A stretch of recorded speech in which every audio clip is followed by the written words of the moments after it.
जय श्री राधे। आज सुनते हैं श्री प्रेमानंद जी महाराज की एक विकलांग भक्त की सच्ची कहानी, जिसे सुनकर सच में आंखें नम हो जाएंगी। से बेड पे थी, यहाँ से नीचे का अंग नहीं काम करता था।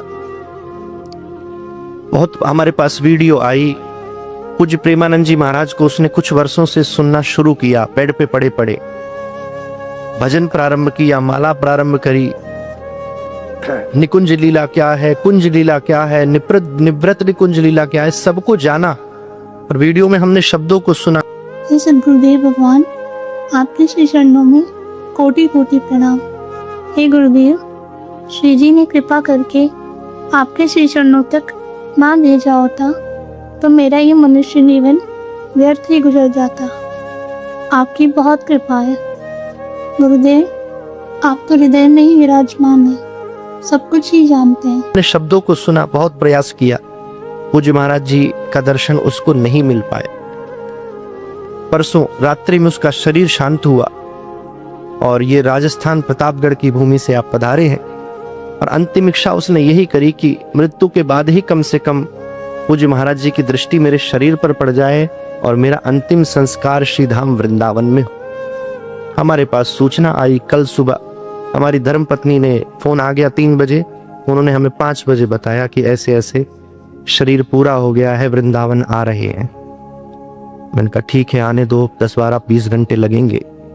रात्रि में 8 बजे ये पधारे पूरे परिवार के साथ। बहुत प्रयास किया। अर्जुन भैया पिछले 3 वर्षों से महाराज जी की सेवा में रहते हैं, पूज्य श्री प्रेमानंद जी महाराज। ये आए, रात्रि भर जगते रहे और सारी व्यवस्था हो गई। बाबा से बात हो गई, जो सेवक रहते हैं, कि महाराज जी जब मार्ग पे 2 बजे निकलेंगे तो दृष्टि डाल देंगे, एम्बुलेंस से बाहर निकाला जाएगा। हम लोग 12 बजे से खड़े हो गए एम्बुलेंस लेकर के, और ठीक 2 बजे जो महाराज जी का आने का समय हुआ तभी घोषणा हुई। पांडे जी भी इस बात के गवाह हैं, आप सब भी थे, कि पूज्य महाराज जी का स्वास्थ्य बिगड़ गया और आज महाराज जी नहीं आएंगे। ये कल की घटना है, आज महाराज जी नहीं आएंगे। हमें विश्वास नहीं हुआ, हमने सोचा शायद भीड़ कम करने के लिए ऐसा हो रहा है। हम लोग और रुके, 2:30 बजे तक रुके, महाराज जी नहीं आए। सब श्रद्धालु लौट गए, फिर भी मन नहीं माना। तो महाराज जी के निवास के बाहर हम पहुंचे, कृष्णा शरणम। तो वहां भी पट उस समय बंद किया जा रहा था, बार बार माइक पे घोषणा हो रही थी, आप सब चले जाएं। एम्बुलेंस को वहीं खड़ा किया। मैंने कहा जब निकलेंगे जब देख लेंगे। उम्मीद सारी बंद हो गई। मैं वापस आया, इनका फोन आया थोड़ी देर के बाद कि हम कैली कुंज लेकर जा रहे हैं। मैंने कहा ठीक है, ले जाओ। वहां ले गए तो महाराज जी वहां भी नहीं थे, क्योंकि महाराज जी बीमार हो गए। कैली कुंज भी नहीं पहुंचे, तो वहां से प्रसाद चुनरी आदि मिल गई। इनको कुछ संतुष्टि हुई, पर मुझे संतुष्टि नहीं हुई। आपका फोन आया कि काम हो गया, प्रसाद मिल गया, आशीर्वाद मिल गया, मुझे संतुष्टि नहीं हुई, क्योंकि उसका लक्ष्य कुछ और था बेटिया का, कि महाराज श्री की सन्निधि मिले, महाराज श्री की दृष्टि मिले।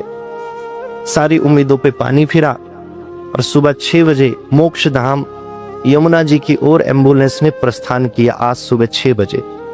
और जैसे ही प्रस्थान किया, NRI ग्रीन के पास पूज्य महाराज श्री अपने 2-4 शिष्यों के साथ बिना भीड़ भाड़ के पैदल जाते हुए मिल गए। तुरंत आगे एम्बुलेंस लगाई, बिटिया के दिव्य दिवंगत पंच दिव्य शरीर को निकाला, महाराज श्री की दृष्टि पड़ी, चुनरी उस पर उड़ाई गई, आशीष दिया कि इसको किशोरी जी का धाम मिले। ये तो एक ऐसा कभी भैया हुआ ही नहीं। अगर महाराज श्री 2 बजे नहीं आए तो महाराज श्री फिर गाड़ी से आए। इस बात के गवाह 3 वर्ष से हमारे अर्जुन भैया बैठे हैं। पूरी रात ये भी जगे, पूरा परिकर हम सब जगे। ऐसा कभी नहीं हुआ कि महाराज जी अगर 2 बजे नहीं आए तो 6 बजे पैदल जाएं, क्योंकि भक्त तो वहां थे नहीं। पैदल जाना किसके लिए है? वो पैदल सिर्फ उस गुड़िया के लिए ही महाराज जी जा रहे थे। इससे पता चलता है कि कलयुग में भी भक्त का भगवान से, किशोरी जी से और गुरु से क्या संबंध हो सकता है। सारे नियमों को गुरुदेव ने बदला, ठाकुर जी ने सब नियम बदल दिए। इससे बड़ा प्रमाण अगर किसी को चाहिए इस धरातल पर कि भगवान है, किशोरी जी हैं, गुरु शिष्य का संबंध सच्चा है, तो इससे बड़ा साक्षात प्रमाण दूसरा कोई नहीं मिल सकता।